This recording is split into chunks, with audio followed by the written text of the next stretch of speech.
नमस्कार, बहुत बहुत स्वागत। आप देख रहे हैं टोटल न्यूज। 15 तारीख को एमसीडी के 13 वार्ड्स पर उपचुनाव होने हैं, लेकिन खूब गहमा गहमी है, खूब हलचल है। सभी राजनीतिक दलों की प्रतिष्ठा दांव पर है। वजह यह भी है क्योंकि ये नतीजे लिटमस टेस्ट माने जा रहे हैं अगले साल होने वाले एमसीडी इलेक्शंस में। कौन सी पार्टी का ग्राफ कहां पर पहुंचा है, जनता का मूड क्या है, देखिए वोटिंग से ठीक पहले टोटल न्यूज का फाइनल ओपिनियन पोल, एमसीडी का सेमीफाइनल।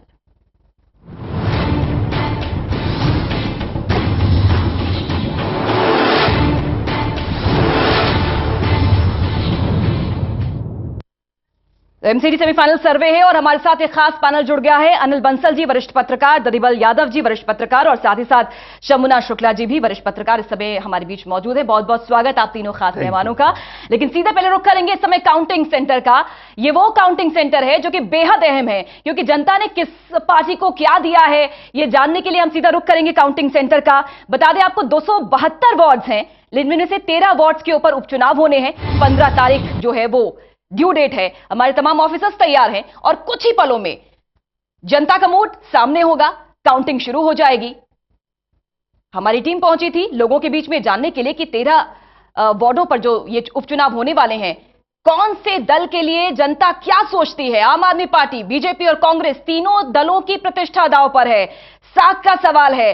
माना कि ये उपचुनाव है लेकिन बेहद अहम है, क्योंकि 2017 यानी अगले साल एमसीडी के इलेक्शंस होने हैं और इन इलेक्शंस में तीनों ही बड़े दलों की नजर है। एमसीडी जो कि बीजेपी जो कि पिछले 8 सालों से काबिज है कॉरपोरेशन में, उसके लिए नाक का सवाल है। कांग्रेस जो कि शून्य पर है, वो चाहती है कि संघर्ष करे और आगे बढ़े। और आम आदमी पार्टी पहली बार एमसीडी के मैदान जंग में है, इसलिए इस उपचुनाव में बढ़ चढ़कर तैयारी की है आम आदमी पार्टी ने भी। तो काउंटिंग जो है वो शुरू हो गई है और कुछ ही पलों में लगातार जो रुझान आएंगे, नतीजे आएंगे, जनता का जो मूड आएगा वो लगातार आपके सामने हम दिखाते जाएंगे। तो एमसीडी उपचुनाव को लेकर गहमागहमी काफी दिनों से शुरू हो गई है। टोटल न्यूज की टीम भी जनता के बीच में पहुंची जानने के लिए कि जनता इस चुनावी रंग में किस पार्टी के रंग में नजर आ रही है रंगी हुई। टोटल न्यूज साल 2008 से अपनी जिम्मेदारी को निभाते हुए दिल्ली वालों की राय को सबसे ऊपर रख रहा है। सर्वे के माध्यम से हम हर वर्ग की राय को जानकर उसे बिना बदलाव जनता के सामने रखते हैं। लोकतंत्र की सही पहचान जनता की स्वतंत्र राय होती है। टोटल न्यूज के सर्वे में हमारी टीम ने तय मापदंडों का पूरा ख्याल रखा और दिल्ली में होने वाले एमसीडी उपचुनाव से पहले हम जनता की राय जानने पहुंचे।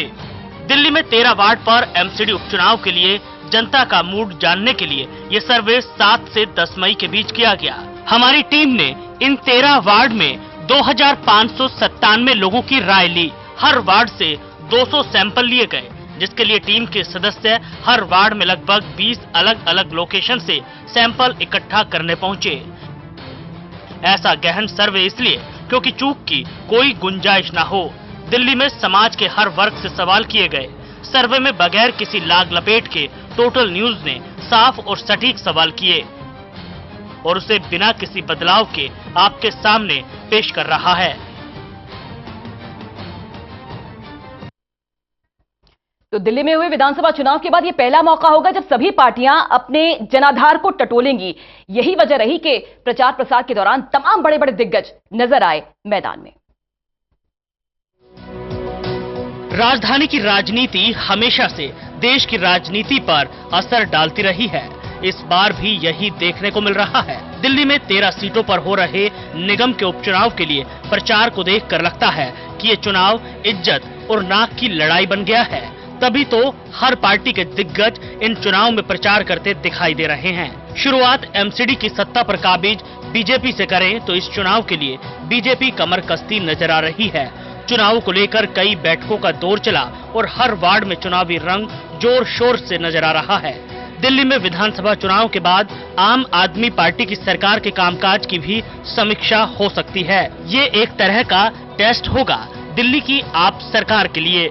जिन 13 वार्ड में चुनाव होने हैं वो उन 12 विधानसभाओं में हैं जहां से आपके उम्मीदवार जीत कर आए हैं। इन चुनावों में मंत्री इमरान हुसैन, विधानसभा speaker Ramniwas Goyal, deputy speaker Vandana Kumari के साथ 9 और आप विधायकों की प्रतिष्ठा दांव पर लगी है। यही नहीं, खुद मुख्यमंत्री अरविंद केजरीवाल चुनाव से पहले इन इलाकों में आ चुके हैं और डिप्टी सीएम मनीष सिसोदिया भी प्रचार में पूरा जोर लगा रहे हैं। बात दिल्ली की राजनीति में पिछड़ चुकी कांग्रेस की करें तो ये मौका कांग्रेस के लिए गोल्डन चांस बनकर आया है। उपचुनाव के नतीजे राष्ट्रीय राजनीति पर भी व्यापक असर डाल सकते हैं। कांग्रेस के पक्ष में जाने वाला कोई भी नतीजा राष्ट्रीय स्तर पर संदेश देने वाला होगा। वापसी की आस लगाए कांग्रेस के लिए उसके दिग्गज पूरी ताकत झोंक रहे हैं। कांग्रेस के वरिष्ठ नेता गुलाम नबी आजाद, हारून यूसुफ, शोएब इकबाल के साथ कांग्रेस सांसद और फिल्म स्टार राज बब्बर और पूर्व सांसद महाबल मिश्रा प्रचार करते दिखाई दिए। साफ है कि उपचुनाव में सभी पार्टी अपने अपने प्रत्याशी की जीत सुनिश्चित करने के लिए बड़े बड़े लीडरों को मैदान में उतार रही है, लेकिन देखना होगा कि जनता किसके सिर पर जीत का ताज रखती है। तो एमसीडी की 13 सीटों पर ये उपचुनाव हो रहे हैं, लेकिन तैयारी देखकर कुछ ऐसा लग रहा है कि किसी बड़े चुनाव से कम नहीं। 3 वरिष्ठ पत्रकार हमारे साथ मौजूद हैं। शंभुनाथ जी, शुरुआत आपसे करना चाहूंगी। बड़े बड़े नाम, बड़े बड़े चेहरे हमने देखे यहाँ पर प्रचार प्रसार करते हुए लोगों के बीच पहुंच रहे हैं। क्या कह सकते हैं कि दिल्ली में कोई भी चुनाव हो, लेकिन उसका असर राष्ट्रीय राजनीति पर पड़ता है, इस वजह से तमाम दिग्गज मैदानी जंग में नजर आते हैं? देखिए, भले ये दिल्ली के एमसीडी का उपचुनाव हो, लेकिन इस उपचुनाव से एक तो हवा का पता चलता है, अलग अलग पार्टियों के बारे में जनता की क्या धारणा है ये पता चलती है। इधर जिस तरह से हालात बने हैं उसमें कुछ भी कहा जाए, लेकिन बीजेपी की स्थिति कमजोर हुई है। खास तौर पे भी आज ही जो फैसला आया है, सुप्रीम कोर्ट ने जो निर्णय घोषित किया है फ्लोर टेस्ट में उत्तराखंड का, उसमें हरीश रावत सरकार फिर से बहाल हुई है। तो इससे ये एक मैसेज गया कि जो बीजेपी ने जो फैसले किए हैं वो बहुत ही गलत थे, चाहे उत्तराखंड का हो चाहे अरुणाचल का हो। दूसरे, कांग्रेस थोड़ा उसमें ताकत में आई है। जो कांग्रेस अभी तक, चूंकि लोकसभा में कुल 44 सांसद थे और बड़ी कमजोर महसूस कर रही थी, उसको इससे ताकत मिली है। तो अब जो चुनाव होने, और आपका अभी कोई खाता ही नहीं है एमसीडी चुनाव में, तब इन 3 पार्टियों की जो फैसला होता है, तो चूंकि दिल्ली एक बड़ा शहर है और शहरी मध्यवर्ग ही वोट करता है, उसके अंदर ये मैसेज तो गया ही है कि इन दिनों भाजपा की हवा कैसी है, कांग्रेस रिवाइव कर रही है और आपका जो सरकार स्टेट में जो परफॉर्मेंस है उसके आधार पे वोट दिया जाएगा। तो जैसी हालात बन रहे हैं उसमें एमसीडी भले पर काबिज भले बीजेपी हो, लेकिन बीजेपी की स्थिति कमजोर महसूस हो रही है। उसकी तुलना में फिलहाल सबसे ताकतवर जो पार्टी लग रही है, चाहे राष्ट्रीय राजनीति हो, चाहे परसेप्शन हो, चाहे माहौल हो, उसमें कांग्रेस है। आप उसके बीच का ही फायदा उठा पाएंगे। जी ददीबल जी, हम देख रहे हैं कि पूर्व सांसद, पूर्व विधायक कांग्रेस ने उतारे हैं चुनाव प्रचार प्रसार के लिए। इसकी वजह क्या है? कांग्रेस क्योंकि विधानसभा लोकसभा के बाद क्या उसकी हालत है सभी जानते हैं, वो क्या दिखाना चाह रही है कि उपचुनाव में अगर थोड़ी सी मजबूती नजर आएगी जनता को तो उसका प्रभाव बड़े स्तर पर होगा? देखिए, जैसा दिल्ली का चाहे वो म्यूनिसिपल कॉरपोरेशन का चुनाव हो, चाहे विधानसभा का हो या लोकसभा का या कंटोनमेंट बोर्ड का, जो भी चुनाव यहाँ होते हैं वो देश के लिए एक सबक होते हैं। यहाँ से पूरे देश की नब्ज जो है वो देखी जाती है। तो दिल्ली में इस समय म्यूनिसिपल कॉरपोरेशन में कांग्रेस इसलिए पूरी जोर आजमाइश कर रही है क्योंकि भाजपा वहाँ पर कमजोर दिख रही है, एंटी इनकम्बेंसी फैक्टर उसके खिलाफ है। और जैसा कि शंभुनाथ जी ने अभी बताया कि उत्तराखंड का जो आज ताज़ा परिणाम आया है फ्लोर टेस्ट का, जो सुप्रीम कोर्ट ने आज फैसला दिया है, उसको कांग्रेस अब अगले 2 दिन जो बचे हैं उसके पास प्रचार के, उसमें वो बड़े पैमाने पर भुनाएगी। और उसने गुलाम नबी आज़ाद से, जैसा अभी आपके इसमें दिखाया है, आप लोगों ने भी प्रचार में, गुलाम नबी आज़ाद हैं और राजस्थान से वो गहलोत जी को लेके आए हैं जो वहाँ के मुख्यमंत्री रहे हैं, शकील अहमद हैं, अजय माकन खुद ही लगे हुए हैं, पूर्वी उत्तर प्रदेश और बिहार के वो मतदाताओं को रिझाने के लिए महाबल मिश्रा जैसे लोग हैं उनके पास। तो कांग्रेस हर वर्ग और हर जाति समुदाय के लोगों को रिझाने के लिए पूरी तरह से, हारून यूसुफ हैं माइनॉरिटी के लोगों के लिए, गुलाम नबी आजाद और इन सब लोगों को, तो सभी को अपनी तरफ आकर्षित करने के लिए वो पूरे जोर शोर से लगी है, क्योंकि उसके पास पाना ही पाना है उसको, खोने के लिए कुछ नहीं है, खोने के लिए नहीं है। खोने के लिए जो है वो बीजेपी के पास है और बाद में जो दल बदल करके गए हैं तो 4 सीटें आपके पास हैं। और आपने जो अभी हाल में दिल्ली यूनिवर्सिटी की डिग्री को लेकर, प्रधानमंत्री की डिग्री को लेकर जिस तरह से दुनिया भर का नाटक कर रहे हैं, उससे भी मतदाताओं में ये गलत संदेश गया है कि ये इस तरह का ड्रामा ज्यादा करते हैं और ग्राउंड वर्क कम करते हैं। तो कांग्रेस उसी को लेकर के एग्रेसिव हो रही है। और मुझे लगता है कि कांग्रेस अगले 2 दिनों में इसको लेकर के और एग्रेसिव प्रचार करेगी, अटैकिंग मोड में रहेगी। अनिल जी, आपका रिएक्शन? देखिए, तीनों ही पार्टियों के लिए महत्वपूर्ण है। वजह के बीजेपी के पास तो खोना ही खोना है, क्योंकि तीनों नगर निगम में उसका बहुमत है और उसी का कब्जा है। और ये जो उपचुनाव है 13 वार्डों के, इनमें सभी जो नगर निगम है तीनों, उत्तर, दक्षिण और पूर्व, तीनों ही शामिल हैं। तो बीजेपी को कोशिश होगी, हालांकि उनके पास अभी जो जीते हुए हैं वो 6 या 7 उनके पिछले हिसाब से हैं, बाकी लोग छोड़कर चले गए थे। तो महत्वपूर्ण इसलिए लगता है पूजा जी कि देखिए, एक तो अगले साल यूपी का चुनाव है। हाँ। तो कांग्रेस के लिए तो उसको वो हर जगह जाकर भुनाएगी। और जो आम आदमी पार्टी है वो अभी दिल्ली के इस उपचुनाव के नतीजे को भी पंजाब में भी वो भुनाना चाहेंगे कि हमारा प्रभाव घटा नहीं है। दिल्ली में 70 में से 67 सीटें उन्होंने जीती थी। तो अगर वो इस नगर निगम चुनाव में कमजोर पड़ते हैं, क्योंकि दिल्ली को ये माना गया कि यहाँ उनका संगठनात्मक आधार था। वो यूपी में वाराणसी में मोदी के खिलाफ चुनाव लड़ने गए और जगह भी गए, उनके उम्मीदवार सब जगह हारे। तो ये तय हुआ कि दिल्ली में वो 67 सीट इसलिए जीते क्योंकि ग्राउंड लेवल पर उनका वर्क था। जब ग्राउंड लेवल के वर्क की बात करते हैं तो स्थानीय स्तर पर जो लोगों की समस्याएं हैं उनसे उनका जुड़ाव रहा है। तो नगर निगम में ये तय होगा कि जो आम आदमी पार्टी है, जब अगले साल नगर निगम मुख्य चुनाव होगा, उसकी क्या स्थिति रहने वाली है, नंबर 1। नंबर 2, जो आम आदमी पार्टी सरकार है उसकी लोकप्रियता का भी एक तरह से ये परीक्षण होगा। और नंबर 3 ये कि जो 13 सीटों का उपचुनाव है, जहां अभी आम आदमी पार्टी निल है, क्योंकि उसके समय कोई पिछले नगर निगम चुनाव के समय पार्टी थी नहीं, तो उसको वो कितनी सीटें जीतती है, ज्यादा सीटें जीतती है तो वो लोकप्रियता का पैमाना होगा। पर जो कांग्रेस है, मुझे लगता है अगर वो 1, 2, 3 सीट भी जीत ले तो वो उसको एक तरह से अतिरेक में प्रचारित करेगी और उसके लिए एक ये मैंने 0 से ऊपर उबरने का एक संकेत होगा। तो कांग्रेस ज्यादा जोर इसलिए लगा रही है, जो आपने कहा गुलाम नबी आ रहे हैं, ये आ रहे हैं। स्थानीय निकाय के चुनाव में इतने बड़े नेताओं की आवश्यकता नहीं होती, पर इसको जरूरत से ज्यादा तूल दिया ही जा रहा है क्योंकि इसके राजनीतिक निहितार्थ पूरे देश में जाएंगे। आने वाले इलेक्शन से शंभुनाथ जी उसका आईना कह सकते हैं इनके नतीजों को। बिल्कुल भाई, अभी मैंने जो पहले भी कहा है कि जो हालात बन रहे हैं उसमें कांग्रेस को एक ताकत महसूस हो रही है।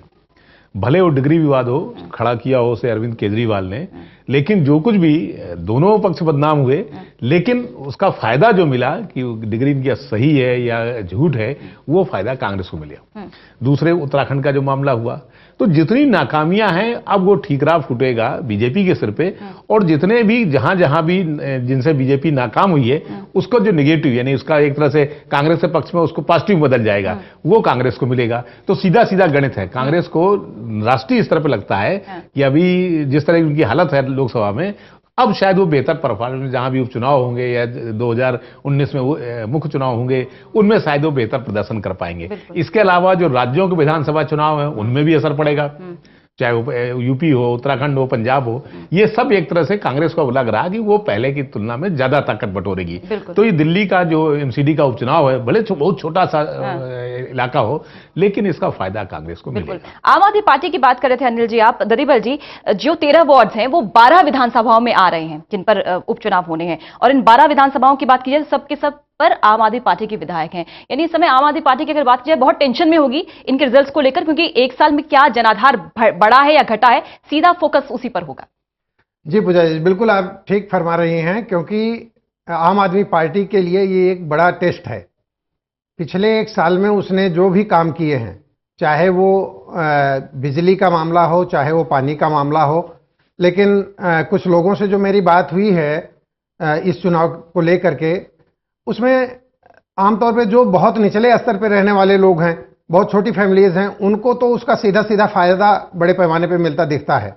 लेकिन जो थोड़ा सा भी एक लेवल से ऊपर है वो उस फायदे से बाहर हो जा रहा है।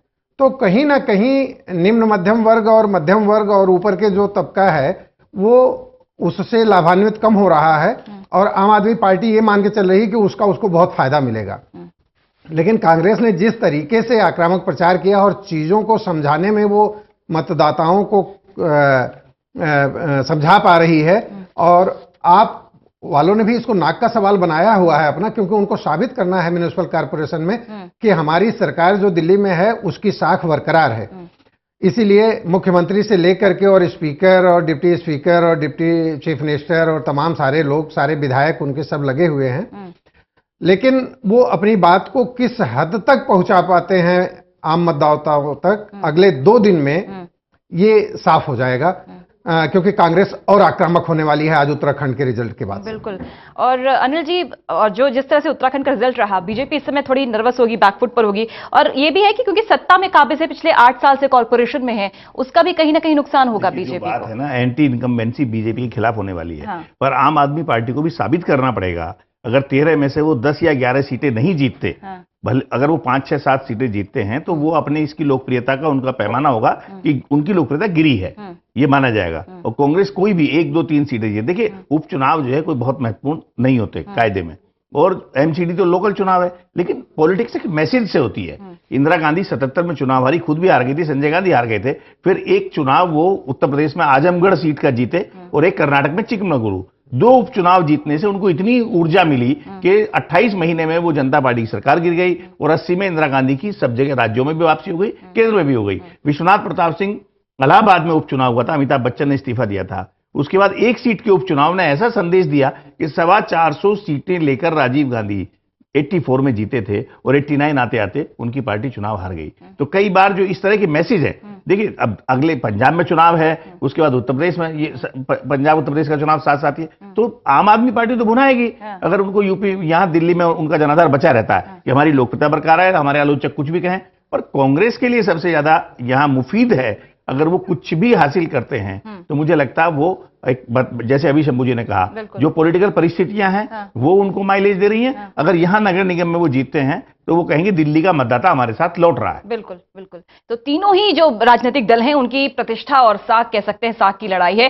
फिलहाल बता दें आपको कि 13 वार्ड्स पर ये उपचुनाव हो रहे हैं। साउथ एमसीडी में लोगों के बीच हम पहुंचे, उनसे जानने की कोशिश की क्या उनका विचार है, क्या सोच रहे हैं। आइए आपको सुनवाते हैं साउथ एमसीडी के लोगों ने क्या रिएक्शन दिया इन उपचुनावों को लेकर। एक तो रोजगार नहीं है, सबसे ज़्यादा पानी की समस्या है, नाली है, सफाई है, बहुत कुछ है समस्याएं यहाँ, कोई करने वाला कोई नहीं है। तो हमारी अब यहाँ पीछे देखो आप, उधर देखो कैमरा लगा दो तो नाली में क्या हो रहा है, मच्छर कितने हो रहे, जो कि यहाँ की नाली तक की नहीं बन रही। तीसरे दिन पानी आ रहा है गाँव का।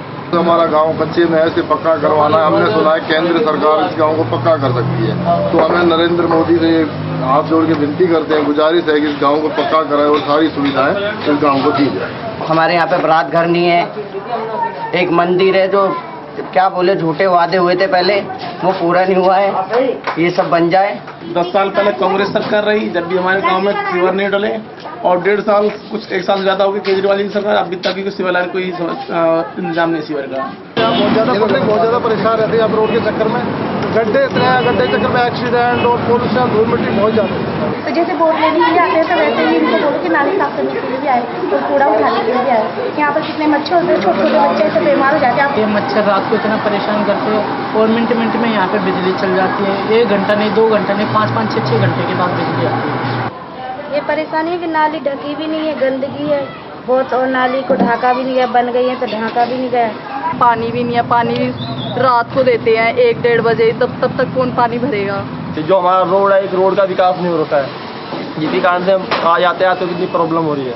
सबसे ज़्यादा समस्या ये नालियों की है और गंदगी और पेल्सिन, जो लेडीज़ विधवाओं की जो पेल्सिन है और जो 60 साल के हैं उनके लिए बहुत ज़्यादा दिक्कत आ रही है पेल्सिन को लेकर के। मारा मारी करते हैं, पानी प्यार से तो हमें मिलता नहीं है, तो थोड़ा सा नल की भी सुविधा करो कि जैसे एक नल से क्या होगा, इतना बड़ा कैंप है। यहाँ लैटरिन, बाथरूम, सब चीज़ की ये समस्या, नाली की, पानी की, सब चीज़ की समस्या, गंदगी से परेशान है हम तो। न तो सीवर लाइन है यहाँ, न पीने का पानी है, बहुत ही ज़्यादा समस्या है, न कोई बारात घर है, कोई चीज़ नहीं है, सबसे ज़्यादा पानी की दिक्कत है। यहाँ गली में लाइटें नहीं है, ठीक है, उस खंबे पे नहीं है, इस खंबे पे नहीं है, ठीक है, और नाली वाले भी कभी कभी साफ करने आते हैं, कभी कभी नहीं भी आते हैं। कभी नालियों की सफाई होती है, वो भी 3-3 महीने बाद कोई आ जाए साफ करने के लिए, तो वैसे कुछ नहीं है इधर। और मेन प्रॉब्लम तो मेन सीवर का है, क्योंकि पूरे घर जो है सब सीलन से भर रहे हैं, क्योंकि नाली का पानी सारा घर में मर रहा है। तो सड़कों का देख लो ना, ये धूल उड़ रही है, कहाँ है, एक बनाते हैं एक तोड़ देते हैं, चारों तरफ से रास्ते बंद है बिल्कुल। रोड ये यहाँ से नवादा मेट्रो स्टेशन तक जाओगे, इतनी टूटी फूटी रोड है जो कहने की हद नहीं है, कोई गाड़ी नहीं जा सकती यहाँ पे, जब से एमएलए जीती है, जब से एक बार भी नहीं आई यहाँ पे। कहती है हमें बदबू आती है इसलिए कैंप में नहीं जाते। वहाँ पे होटल है, वहाँ पे बैठी रहती है, बस इस तरफ नहीं आती। उल्टा उल्टा पानी चलता है, सब कमरों में वापस झुग्गी में अंदर अंदर जाता है पानी, कीड़े निकलते, कातर निकलती है, किसी को कुछ भी परेशानी हो सकती। सफाई वाला कोई नहीं आता। तो साउथ एमसीडी के 7 वार्ड्स हैं और इन 7 वार्ड्स में हम अलग अलग लोकेशंस पे गए और लोगों ने क्या रिएक्शन दिया ये भी हमने दिखाया। शंभुनाथ जी, पानी, सफाई, नाली, मच्छर, बिजली, सीवर लाइन, रोड, ये वो मुद्दे हैं, बुनियादी मुद्दे हैं जो समय सालों से चले आ रहे हैं। सरकारें बदलते रहे लेकिन ये मुद्दे ये जस के तस रहते हैं। देखिए, एमसीडी के चुनाव में यही मुद्दे अहम होते हैं।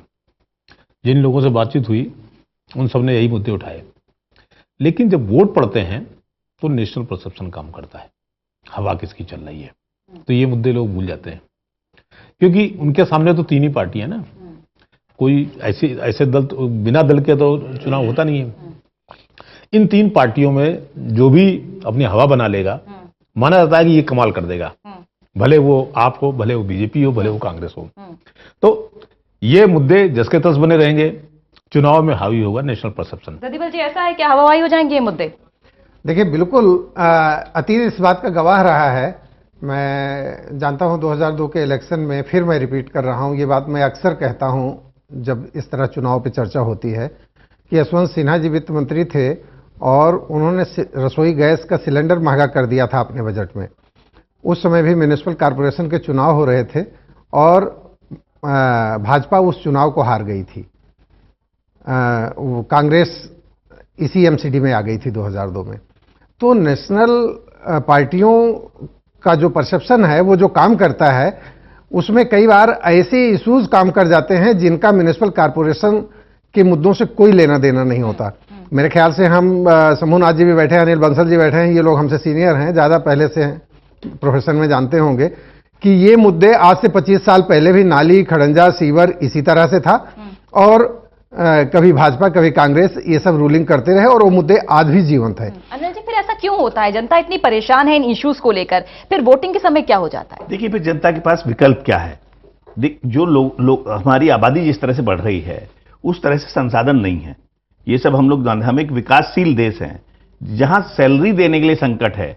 देखिए, जितनी आवश्यकता है वहां, मान लो सीवर लाइन के लिए मुकम्मल करने के लिए, सफाई के लिए या सड़क बनाने के लिए, स्ट्रीट लाइट के लिए, उसके लिए पैसा चाहिए और पैसा उतना एमसीडी की जो तीनों की हालत, दक्षिण की हालत अच्छी है, बाकी की जो हालत है वो सबके सामने है। तो जहां ग्रांट से चलता है और वहां सफाई कर्मचारियों के वेतन भी बढ़ रहे हैं लगातार, उनकी सैलरी ही समय पर नहीं दी जा रही, तो जो आमतौर पर जो विकास के काम है उनके लिए पैसा कहां से आएगा? नंबर 1। नंबर 2, भ्रष्टाचार इतने मोटे स्तर पर है दिल्ली में। सब लोग जानते हैं कि यहां विधायक से ज्यादा अहमियत जो है एमसीडी पार्षद की मानी जाती है, क्योंकि उसके पास बजट होता है। और बाकी मैं उस पर चर्चा नहीं करूंगा कि वो बजट जब खर्च होता है तो पार्षद को कितना कमीशन मिलता है और कितना लोग क्या खाते हैं।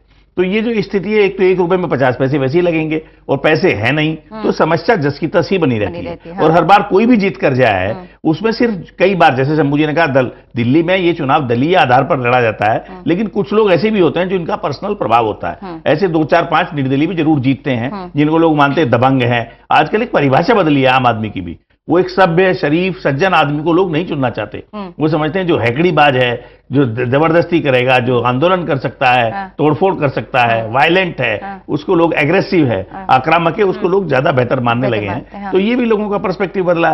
तो ये जो समस्याएं हैं, देखिए, ऐसी आदर्श स्थिति मुझे लगता नहीं कि कभी आएगी कि लोग कहें समस्याएं पूरी तरह समाप्त हो। नॉर्थ एमसीडी का भी रुख कर लेते हैं, वहां भी 4 वार्ड्स में उपचुनाव होने हैं, वहां के लोगों का रिएक्शन क्या है ये भी सुनवाते हैं। शौचालय की व्यवस्था नहीं है, जहां लोग जेंट्स जाते हैं वहीं लेडी भी जाती है।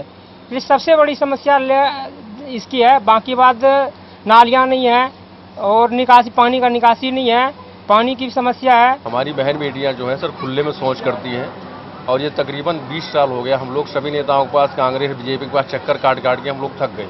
अब बरसात होती है तो पानी यहाँ 1-2 फुट तक पानी आ जाता है यहाँ, और लोगों की झुग्गियाँ भर जाती हैं और मच्छर के इतने पैदावार है। कोई यहाँ एमसीडी का कोई कर्मचारी सफाई कर्म नहीं आता है और ना कोई दवाई डालने आते हैं। हमारी कोई समस्या जो है कोई हल नहीं हुई, ना यहाँ टॉयलेट की समस्या है, यहाँ पानी की समस्या है, यहाँ सफाई की समस्या है। हमारे यहाँ काउंसलर भी बीजेपी का रहा है विधायक भी बीजेपी का रहा है, पर हमारी कोई समस्या हल नहीं हुई आज तक। नालियां भरी हुई है, गलियां ऐसी डेंगू मच्छर पड़े हुए हैं, लोग बार बीमार होते हैं, कोई किसी को कोई मतलब नहीं है, सिर्फ यहाँ बोर्ड से और इसी से मतलब है बस। घर में पानी घुस जाता है, घर नीचा है, बिल्कुल हम लोग इतनी गंदगी में रहते हैं कि क्या बताएं, बहुत ही ज्यादा हम परेशानी में रहते हैं। तार लटकी हुई है और कोई सुनवाई नहीं होती। कोई भी गरीब आदमी घर बनाता है तो एमसीडी, डीडीए, पुलिस परेशान करती है। बोर्ड लेने के लिए कोई भी नेता जब 5 साल में आता है कहता मैं ये काम कर दूंगा, ये काम कुछ काम नहीं होता। विधवा के लिए कोई पेंशन नहीं है यहाँ, और कोई यहाँ पे मदर डेयरी नहीं है दूध की, हमें दीप पे जाना पड़ता है। कोई भी पार्टी बड़े बड़े दावे करके जाती है, जीतने के बाद अपने घर में जाकर के बैठ जाते हैं। एक आम नागरिक का किसी को कोई ख्याल नहीं है। कंप्लेंट है, लाइटें नहीं है, झाड़ू कूड़े बहुत है, रोड टूटे हुए हैं, कोई सुनवाई है ही नहीं। 4 दिन से पानी नहीं आया, लाइट भी जैसे पहले 24 घंटे आती थी अब नहीं आती है। कई साल हो चुके हैं, सीवर की लाइनें नहीं बदली गई हैं, पानी 3-3, 4-4 दिन नहीं आता। बल्ली मारन में कुछ गुंडागर्दी भी है, बहुत फैल गई है। ये गुंडागर्दी कभी पहले नहीं थी, ये साल भर से गुंडागर्दी बहुत हो रही है, सरेआम फायरिंग हो रही है। यहाँ के सड़कों में इतने गड्ढे हैं कि कोई बीमार आदमी आराम से गुजर नहीं सकता। पानी की इतनी परेशानी है कि आप हाथ धो सकते हैं, मुँह नहीं धो सकते।